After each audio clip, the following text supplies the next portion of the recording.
ओम शांति। आज 8 जुलाई 2023 की साकार मुरली।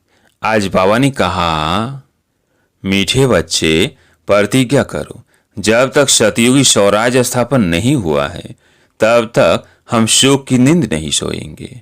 पवित्र बनकर सबको पवित्र बनाएंगे। प्रश्न, ड्रामा में कौन सी मौत होना भी जैसे संगम युग की रस्म है? उत्तर, विजय माला में आने का पुरुषार्थ करने वाले अच्छे अच्छे बच्चे भी आश्चर्य सुनंती कथंती फिर भागंती हो जाते हैं, अर्थात मर जाते हैं। ऐसी मौत भी संगम युग की जैसे रस्म बन गई है।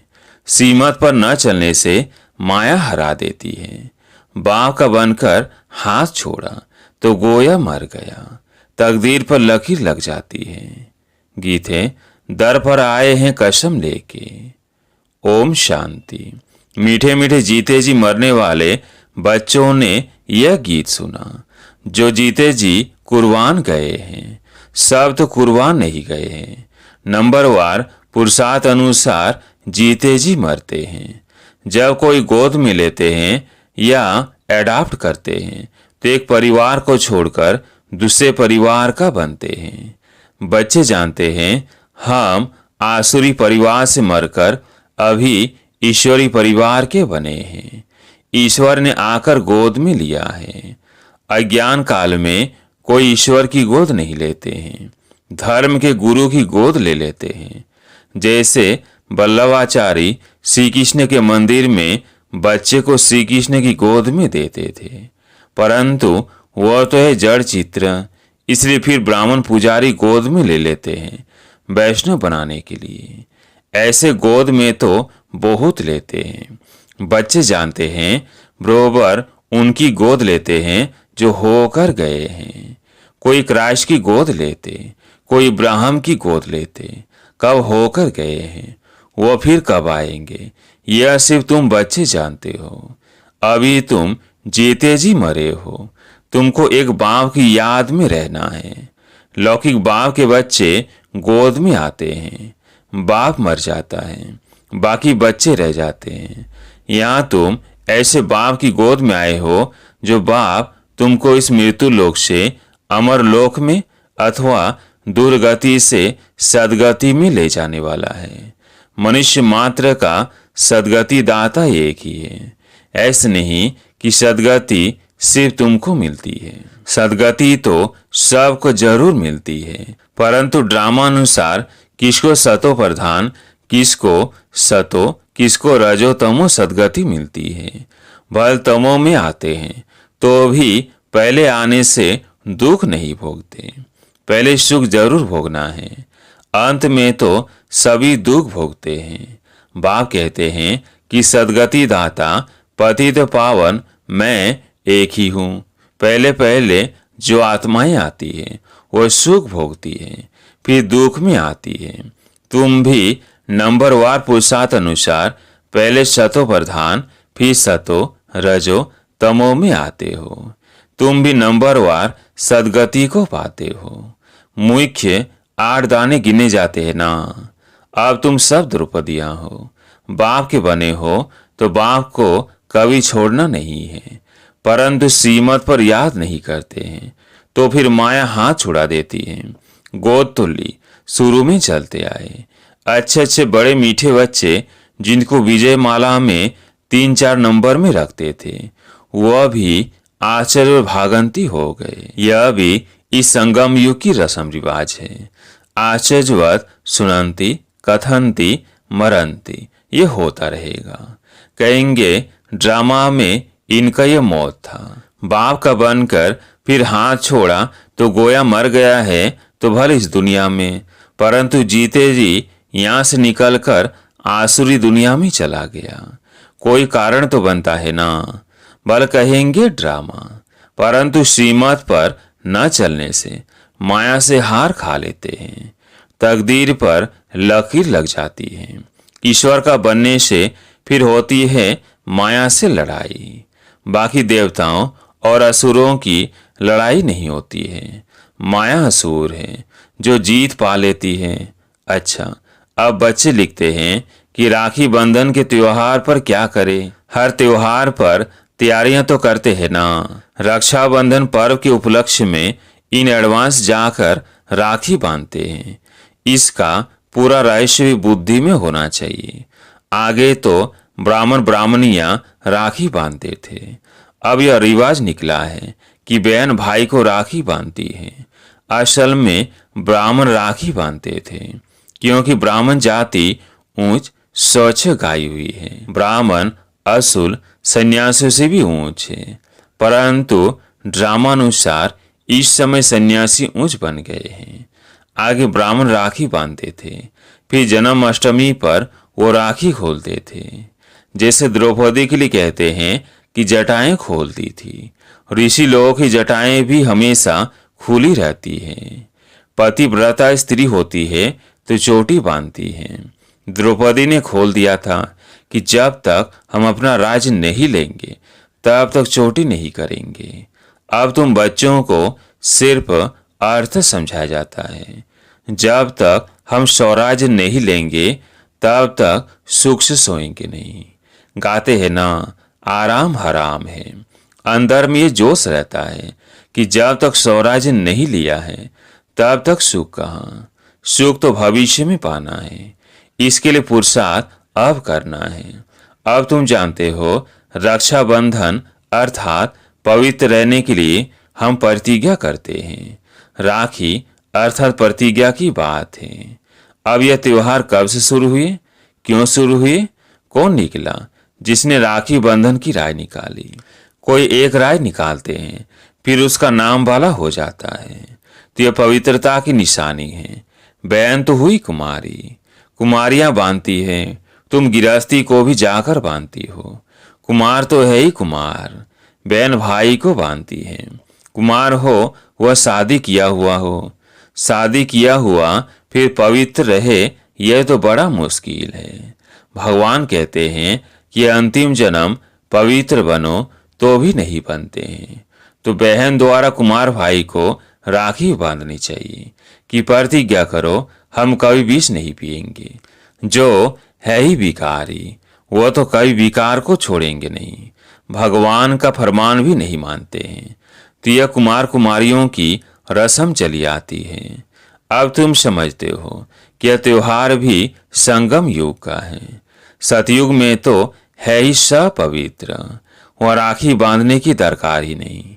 ऐसे नहीं कि यह सतयुग से लेकर रिवाज चलाया है। उत्सव बोध करके संगम युग के हैं। लक्ष्मी नारायण का उत्सव भी अभी मनाते हैं, परंतु उनका महत्व नहीं। श्री कृष्ण जयंती मनाते हैं, परंतु पहले तो श्री कृष्ण को ऐसा किसने बनाया वो बताओ। विचारों को मालूम नहीं, यह भी क्लियर कर लिखना है। उत्सव सब है इस समय के, सतयुग में ऐसी बातें होती नहीं। यह तो द्वापर में कुछ समय बाद फिर शुरू होते हैं। दीपमाला का उत्सव भी सतयुग में नहीं मनाया जाता है जैसे यहाँ मनाते हैं। यह मनाने का अर्थ दूसरा है। उत्सव का महत्व कब का है ये समझने की बात है। बच्चों को समझा जाता है ये उत्सव इस समय के हैं, जबकि शिव जयंती होती है। शिव जयंती के बाद फिर होती है राखी। पवित्र बनने की प्रतिज्ञा करते हैं कि अंतिम जन्म हम पवित्र बनेंगे, भारत को अथवा विश्व को पवित्र बनाने के लिए। तुम बच्चों के लिए इस रक्षाबंधन का बड़ा महत्व है। प्रतिज्ञा की जाती है हम कभी पतित नहीं बनेंगे। अब तुम पावन बनते हो तो सिर्फ तुम पावन कुमारियों को ही हक है राखी बांधने का। भाइयों को सदैव पवित्र रहने के लिए राखी बांधनी है और इन गृहस्थियों से प्रतिज्ञा करानी है पवित्र रहने की। कहते हैं ना, पतित पावन आओ, तो जो गायन है वही प्रतिज्ञा कराते हैं, पति से पावन बनो। बाप आकर प्रतिज्ञा कराते हैं। शिव जयंती के बाद है रक्षाबंधन। होली भी ज्ञान की है। धुरियां और होली दोनों इस समय के हैं। होली अर्थात पवित्र बनो, धुरियां माना ज्ञान धारण करो। वह फिर पत्थर ठीक कर, गोबर आदि आदि बनाकर क्या क्या करते हैं। तो पतित पावन बाप ही आकर बच्चों को समझाते हैं। जो जीते जी मरते हैं उनमें भी मोतेले और सौतेले होते हैं। मोतेले का हिसाब किताब जरूर बाप के पास होगा। बाप जरूर बच्चे की सब कारोबार, मिल्कियत आदि को जानते होंगे। मोतेले वो है जिनका बाप से पूरा लब रहता है। मोतेले भी नंबरवार होते हैं, सौतेले भी नंबरवार हैं। कोई कपूत कोई सपूत तो होते ही हैं। शिव जयंती भी संगम युग पर होती है। संगम को भी टाइम देना चाहिए। जैसे लीप मास कहते हैं, फिर लीप सेंचुरी 100 बरस की, यह बहुत ऊंची है। लीप सदी 20वीं सदी कहते हैं ना, इनमें भी यह सदी जिसमें बाप आते हैं इसको संगम सेंचुरी कहेंगे। उथल पुथल होने में टाइम लगता है। दीपमाला भी यहाँ की है। तुम बच्चे जानते हो, शिव जयंती के बाद फिर है पवित्रता की बात। शुरू से लेकर पवित्रता पर झगड़ा चला आया है। पवित्रता के साथ ज्ञान और योग की होली धुरियां साथ साथ हैं। बाप की याद भी अच्छी रीति चाहिए। ज्ञान का धुरिया भी चलता रहता है। ज्ञान बरसात तुम पर होती रहेगी। पवित्रता पर ही झगड़ा चलता है। सब कहते हैं कि यह कौन आया है जो कहते हैं घर गिरफ्त में रहते पवित्र रहकर दिखाओ। सन्यासी तो खुद घर बार छोड़ जाते हैं। गोपीचंद राजा की भी कहानी है। उनसे पूछा गया, तुमने राज्य भाग्य क्यों छोड़ा? बोला, प्रभु मिलन के लिए छोड़ा है। इस पर गीत भी अच्छे अच्छे गाते हैं। यहाँ तो गिरफ्त व्यवहार में रहकर पवित्र रहना है। पवित्रता पर ही सारी खींच पीट होती है। अब रक्षाबंधन है पवित्र बनने बनाने का यादगार पर्व। यहाँ देखो, छोटे छोटे बच्चों को भी साक्षात्कार होते हैं। अब छोटे बच्चे ने क्या भक्ति की, बाबा ने झट सबको साक्षात्कार करा दिया। तो समझते थे जादू है। इसको कहा जाता है शिव बाबा के चरित्र। बैठे बैठे गुम हो जाते थे, वो भी ड्रामा ही कहेंगे। एक दो को देखा और ध्यान में चले गए। यह सब चरित्र परमपिता परमात्मा के हैं, श्री कृष्ण के नहीं। श्री कृष्ण का नाम ले सारी बदनामी की है। भागवत में क्या क्या लिख दिया है, यह क्या श्री कृष्ण सतयुग का प्रिंस, उसने चीर हरे। ऐसे चरित्र तो गाए नहीं जाते। दुनिया वाले समझते हैं बरोबर श्री कृष्ण ने यह सब किया होगा। फिर कहते हैं कि श्री कृष्ण के शरीर में आत्मा आई होगी जिसने ज्ञान सुनाया होगा, परंतु ऐसे तो नहीं हो सकता। वह तो प्रिंस नामी ग्रामी था। फिर रथ दिखाते हैं, रथ में श्री कृष्ण दिखाते हैं। घोड़े गाड़ी पर बैठ पाठशाला चलाई जाती है क्या? यह राजयोग की पाठशाला। कहाँ उन्होंने युद्ध का मैदान दिखाया है और कहाँ तुम्हारी यह युद्ध। यह है माया पर जीत पाने की युद्ध। तो तुम बच्चों को रक्षाबंधन पर समझाना है।